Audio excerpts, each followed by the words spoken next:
A conclusão que nós podemos chegar em face da análise do senador Medeiros a respeito das passagens é que nós temos três tipos de liberalismo no mundo. O liberalismo propriamente dito, com Adam Smith, o neoliberalismo, que conviveu com o Estado Social, e agora, aqui no Brasil, o liberalismo temerário, que é o liberalismo do período do Temer, em que coloca o país de joelhos diante dos interesses dos grandes capitais e do capital financeiro. Senhores senadores, senador Cristóvão, senador Paim, que preside esta reunião, senador Meneiro, senador Reinaldo, o juiz Sérgio Moro sabe, o procurador Deltan Dallagnol tem disso plena consciência. Fui, neste plenário, o primeiro senador a apoiar e a conclamar o apoio à Operação Lava Jato, assim como fui o primeiro também a fazer reparo aos seus equívocos e aos seus excessos. Mas, sobretudo, desde o início, apontei a falta de compromisso da operação, de seus principais operadores para com o país. Dizia que o combate à corrupção, descolado da realidade dos fatos, da política e da economia, era inútil e perigoso para o Brasil. E por quê? A Lava Jato se apartou, distanciou-se dos fatos da política e da economia do Brasil. Porque a Lava Jato acabou presa, imobilizada por sua própria obsessão.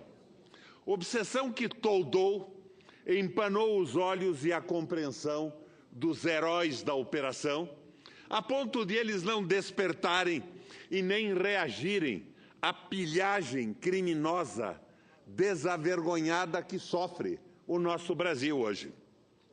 Querem um exemplo assombroso, sinistro desta fuga da realidade? Aqui vai. Nunca aconteceu na história do Brasil de um presidente ser denunciado por corrupção durante o exercício do mandato. Não apenas ele. Todo o entorno foi indigitado e denunciado, mas nunca um presidente da República desbaratou o patrimônio nacional de forma tão assodada, irresponsável e suspeita, como essa presidência denunciada por corrupção. Vejam só, o último leilão do petróleo, senador Cristóvão. Este governo de denunciado como corrupto abriu mão de R$1 trilhão de receitas. 1 trilhão, Moro. 1 trilhão, Dallagnol. 1 trilhão, Polícia Federal. 1 trilhão, Procuradoria-Geral da República. 1 trilhão, Superior Tribunal de Justiça, Tribunais Federais, Conselhos do Ministério Público e da Justiça. 1 trilhão, brava gente da OAB. 1 trilhão de isenções graciosamente cedidas às maiores e mais ricas empresas do planeta Terra, injustificadamente, sem qualquer amparo em dados econômicos, em projeções de investimentos, em retorno de investimentos. Sem o apoio de estudos sérios, confiáveis, nada, absolutamente nada. Foi uma doação escandalosa, uma negociata impudica. Abrimos mão de dinheiro suficiente para cobrir todos os alegados déficits orçamentários, todos os rombos nas tais contas públicas.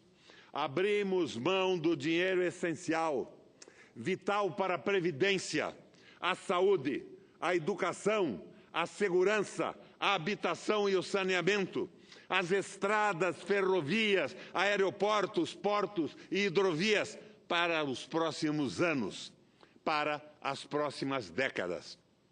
Mas suas excelentíssimas excelências, são mais do que excelências, são excelentíssimas excelências, acima citadas, não estão nem aí. Por quê? Entendem, não vem ao caso. Na década de 80, senador Cristóvão, quando as montadoras de automóveis, depois de saturados os mercados do Ocidente desenvolvido, voltaram os olhos para o sul do mundo, os governantes da América Latina, da África, da Ásia, entraram em guerra para ver quem fazia mais concessões, quem dava mais vantagens para atrair fábricas de automóveis. Lester Turov, um dos papas da globalização, vendo aquele espetáculo deprimente de presidentes, governadores, prefeitos oferecerem até suas progenitoras para atrair uma montadora de automóvel, censurou-os, chamando-os de ignorantes por desperdiçarem o suado dinheiro dos impostos de seus concidadãos para premiarem empresas bilhardárias. Turov dizia o seguinte: qualquer primeiro-anista de economia minimamente dotado que examinasse um mapa do mundo veria que as alternativas para as montadoras se expandirem e sobreviverem estava no sul do planeta Terra. Logo, elas não precisavam de qualquer incentivo para se instalarem na América Latina. Ásia ou África, forçosamente viriam para cá. Era a opinião do Papa da globalização, Lester Turov. No entanto, governantes estúpidos, bocós, provincianos, além de corruptos e gananciosos, deram às montadoras mundos e fundos. Conto aqui, senador Cristóvão, uma experiência pessoal. Senador Paim, eu era governador do Paraná e a fábrica de colheitadeiras New Holland e de tratores do grupo Fiat pretendia instalar-se no Brasil, que vivia época de boom na produção de grãos. A Fiat balançava entre se instalar no Paraná ou Minas Gerais. Recebo, então, no palácio um dirigente da fábrica italiana, se não me engano, Valentino Risioli, que vai logo fazendo numerosas exigências para montar a fábrica em meu estado. Queria tudo: isenções de impostos, terreno, infraestrutura, berço especial no porto de Paranaguá e mais umas tantas benesses. Como resposta, pedi então, na mesa de almoço do Palácio Iguaçu, onde almoçava com os dirigentes nacionais e internacionais da Fiat, pedi então ao meu chefe de gabinete uma ligação para o governador da época de Minas Gerais, o Hélio Garcia. Feito o contato, cumprimentei o governador. Parabéns, Hélio, você acaba de ganhar a fábrica da New Holland. Ele fica intrigado e me pergunta o que havia acontecido, o porquê do telefonema ao meio-dia, à hora do almoço. Explico então a ele que o Paraná não aceitava nenhuma das exigências da Fiat para atrair a fábrica. E já que os dirigentes me diziam que Minas aceitava, a fábrica iria para lá e cumprimento o governador Hélio Garcia. O diretor da Fiat ficou pasmo e se retirou. Dias depois, ele reaparece e comunica a nós que a New Holland iria se instalar no Paraná. Por que, senador Cristóvão? Por quê? Se eu não havia cedido nada, pela obviedade dos fatos. O Paraná, à época, era o maior produtor de grãos do Brasil e, logo, o maior consumidor de colheitadeiras do país. A fábrica ficaria a apenas 100 quilômetros do porto de Paranaguá. Tínhamos mão de obra altamente especializada e assim por diante. Enfim, o grande incentivo que o Paraná oferecia era o mercado, o nosso mercado e o acesso facílimo ao mercado brasileiro. O que me inspirou trucar a Fiat?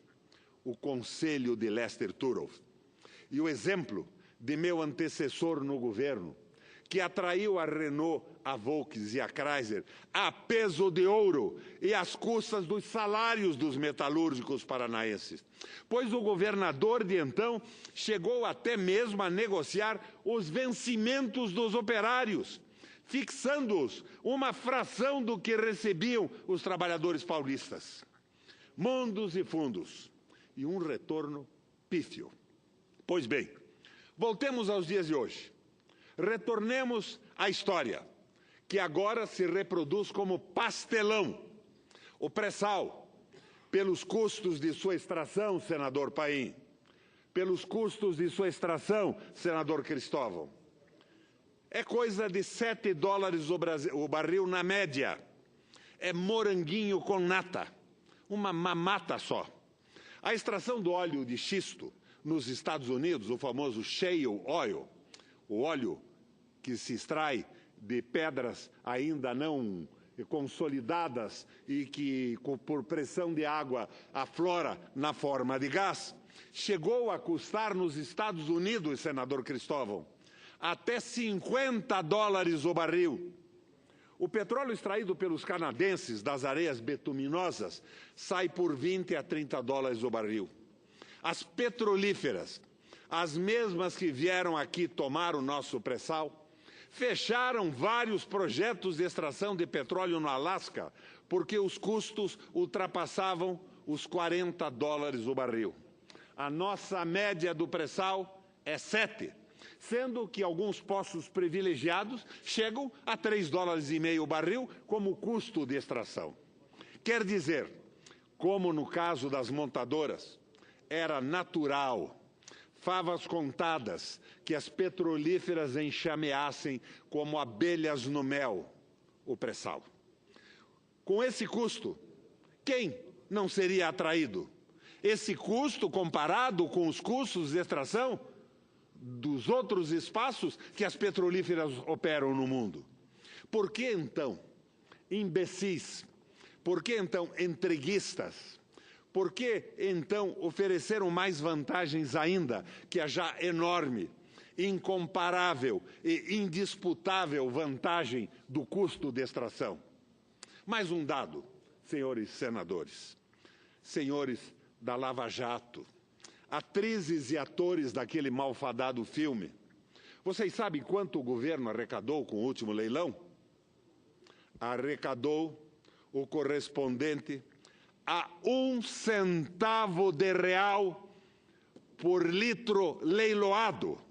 1 centavo, Moro. 1 centavo, Dallagnol. 1 centavo, ministra Carmen Lúcia.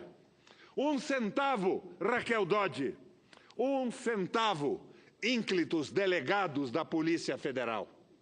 Este governo de meliantes faz isso e todos fazem cara de paisagem.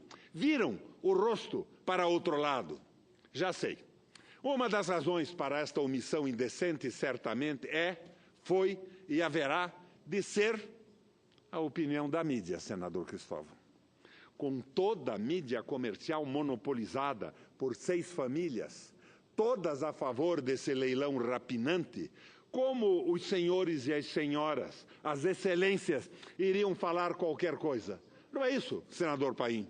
Não pegava bem contrariar a imprensa amiga. Não é isso, lavajatinos do Brasil. Renovo a pergunta. Desbaratar o suado dinheiro que é esfolado dos brasileiros via impostos e dar isenção às empresas mais ricas do planeta é ou não corrupção? Entregar o preciosíssimo pré-sal, o nosso passaporte para romper com o subdesenvolvimento, é ou não suprema, absoluta, imperdoável corrupção? É ou não uma corrupção inominável reduzir o salário mínimo e isentar petroleiras? Será, juízes, procuradores, policiais federais, defensores públicos, será que as senhoras e os senhores são tão limitados, tão fronteiriços, tão pouco dotados de perspicácia e patriotismo, a ponto de engolirem esta roubalheira toda sem piscar.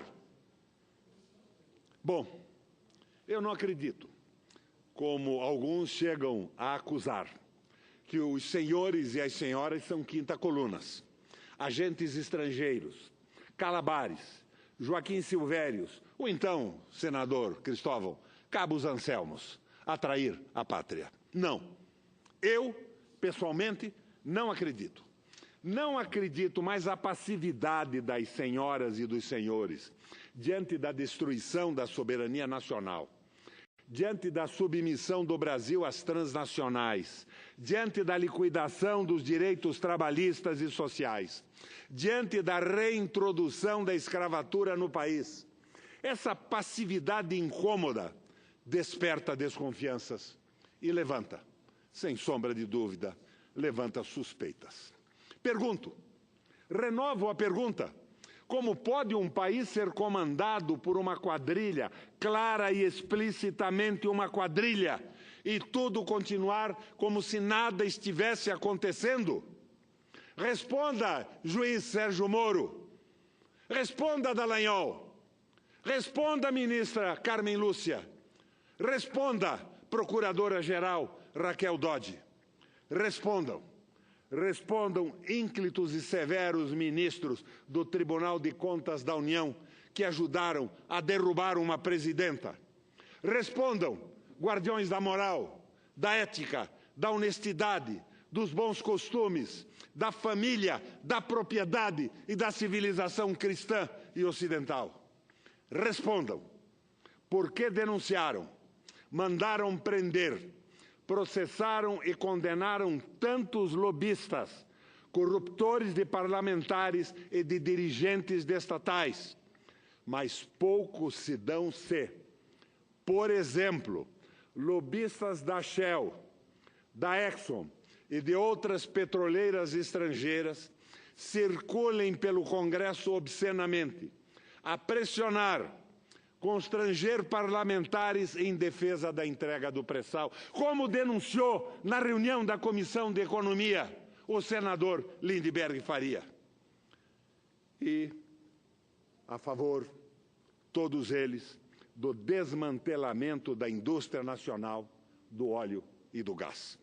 Eu vi, senhoras e senhores, eu vi com que liberdade e desfaçatez o lobista da Shell, semanas atrás, buscava angariar votos para aprovar a maldita e indecorosa medida provisória, franqueando todo o setor industrial nacional do petróleo à predação das multinacionais.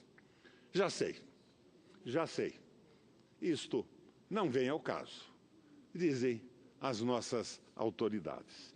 Fico cá pensando o que esses rapazes e essas moças, brilhantíssimos campeões de concursos públicos, fico pensando o que eles e elas conhecem da história e dos impasses históricos do desenvolvimento brasileiro até aqui. Será que eles são tão obtusos a ponto de não saberem que sem energia, sem indústria, sem mercado consumidor, sem sistema financeiro público para alavancar a economia, sem infraestrutura, não há futuro para qualquer país que seja? Esses são os ativos imprescindíveis para o desenvolvimento, para a remissão do atraso, para o bem-estar social e para a paz social. Sem esses ativos, senador Cristóvão, vamos nos ancorar em quê?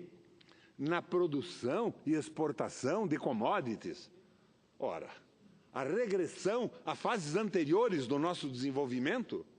Mas os nossos bravos e bravas lajavatinos não consideram o desbaratamento dos ativos nacionais uma forma de corrupção.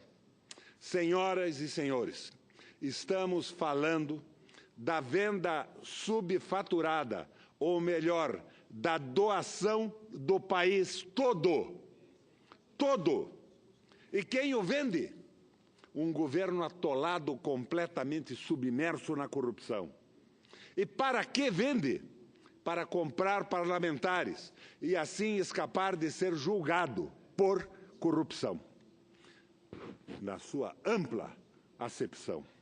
Depois de jogar o petróleo pela janela, preparando assim o terreno para a nossa perpetuação no subdesenvolvimento, o governo aproveita a distração de um feriado prolongado e coloca em asta pública o Banco do Brasil, a Caixa Econômica, a Eletrobras, a Petrobras e que mais seja de estatal no Brasil. Ladrões de dinheiro público vendendo o patrimônio público. Pode isso, Moro? Pode isso, Dallagnol? Carmen Lúcia? Pode isso? Raquel Dodge? Pode isso? Ou devo perguntar para o Arnaldo? À véspera do leilão do pré-sal, semana passada, tive a esperança de que algum juiz intrépido ou algum procurador audacioso, iluminados pelos feéricos e espetaculosos exemplos da Lava Jato, impedissem esse supremo ato de corrupção praticado por um governo, por todos os títulos e na amplidão da palavra, absolutamente corrupto. Mas, como isso não vinha ao caso, nada tinha a ver com os pedalinhos, com o triplex, as palestras, o aluguel do apartamento, nenhum juiz, nenhum procurador, nenhum delegado da Polícia Federal e nem aquele rapaz do Tribunal de Contas da União, lembra, senador Cristóvão? Tão rigoroso com a presidente Dilma, ninguém, enfim, se lixou para o esbulho. Ah, sim, também não estava no PowerPoint do Dallagnol. É com desencanto e o mais profundo desânimo que pergunto: por que Deus está sendo tão duro assim com o nosso Brasil? Com prazer, concedo a parte ao senador Cristóvão Buarque. Senador Requião, eu quero, em primeiro lugar, compartilhar o seu desencanto final. Não é maior do que o meu. Mas eu quero também cumprimentá-lo por trazer uma dimensão outra para o assunto da ética que os juízes, os procuradores, todo esse pessoal da Lava Jato deveria se preocupar também. Eu chamarei, no primeiro momento, de corrupção nas prioridades. Estão preocupados com a corrupção no comportamento. Mas tem uma corrupção tão grande, que é a corrupção de alguns que talvez nem peguem dinheiro... Na inversão das prioridades. Isso. Talvez nem peguem dinheiro para si, mas desperdiçam. Aqui, a pouquinhos quilômetros, tem um estádio por culpa do qual, felizmente, talvez, o governador foi preso.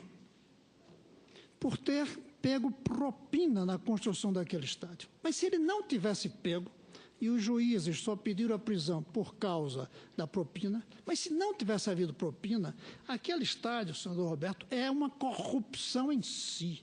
2 bi, quase, gastos, em uma cidade onde o futebol está nascendo agora. Essa corrupção, nas prioridades, deveria também ser motivo de julgamentos. E aí eu até acrescento, se a gente olha os palácios que o próprio Ministério Público tem, para mim aquilo é corrupção nas prioridades. Não jogo nem suspeita de que houve propina na construção desses palácios do Ministério Público, da Justiça. Não jogo.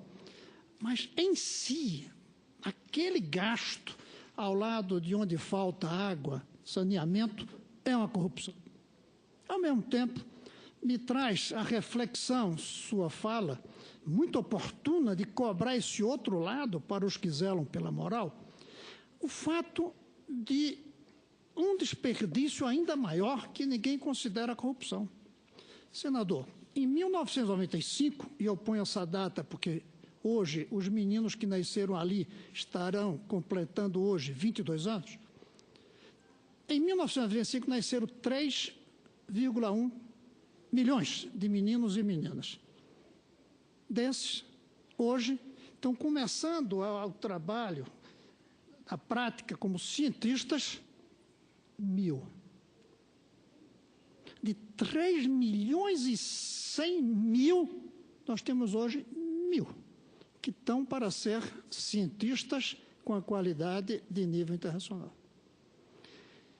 3 milhões e 100 mil se transformam em 1.000. Queimamos os cérebros. E a gente não está pensando nisso. Eu acho bom que se traga aqui o problema do petróleo e os cérebros, que são, inclusive, a fonte que vai permitir substituir o petróleo por outras fontes energéticas.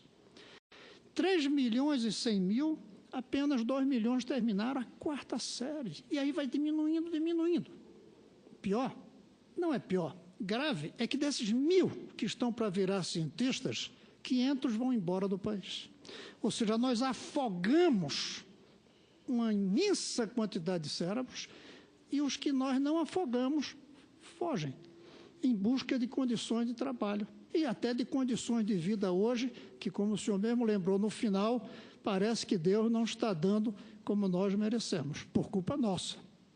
Então, eu acho que está na hora do que o senhor falou, de cobrar esse outro lado daqueles que fazem ou devem fazer, ou dizem fazer justiça, o outro lado. A ética contra os desperdícios, a ética contra a queima de cérebros, contra a queima de florestas, contra o sujo que tomou conta dos rios que estão sendo mortos, o assassinato do futuro. Está na hora da gente pôr ética também nesses aspectos, e não só na política, não só tratar como coisa da política. Alguns dizem que prioridade é uma coisa de política. Não, é uma coisa de ética também, sobretudo quando nós políticos fracassamos. Ou porque tomamos decisões que, a meu ver, são absolutamente equivocadas, ou não conseguimos impedir que eles tomem decisões equivocadas. Eu estou, então, aqui dizendo ao senhor que tudo bem, é preciso fazer esse despertar e eu parabenizo por trazer essa dimensão. Não vou analisar o lado do petróleo, que é muito complicado. O 1 trilhão de renda, por exemplo, exige a gente analisar de onde vem esse 1 trilhão e por que os governos até aqui deixaram esse 1 trilhão ficar por aí. Não aproveitaram esse 1 trilhão. A gente precisa de tanto dinheiro e os governos que vieram até alguns anos atrás, como esse que está aí, com os erros terríveis dele, que nem precisa falar, não aproveitamos esse 1 trilhão, que eu não sei se é 1 trilhão, confesso que não consegui chegar a ele. Mas o que o senhor tem toda a razão, independente desses números, de quanto se perdeu, é que a moral também tem que cuidar das perdas por causa das prioridades equivocadas, das decisões erradas e não só do roubo feito. E lembrar que nossas crianças merecem e os seus cérebros tanto carinho e cuidado, pelo menos tanto, quanto o petróleo desperdiçado. E a nossa economia sai das propostas de liberalismo econômico para o neoliberalismo, que conviveu com o Estado Social. E agora, para o liberalismo temerário, que é o liberalismo do governo Temer, sem nenhuma responsabilidade e sem nenhuma hierarquia de prioridades, condenando esses jovens que não irão para as universidades e não serão cientistas, talvez, a serem marcados a ferro por proprietários rurais que dominam hoje significativa ou importante maioria no Congresso Nacional.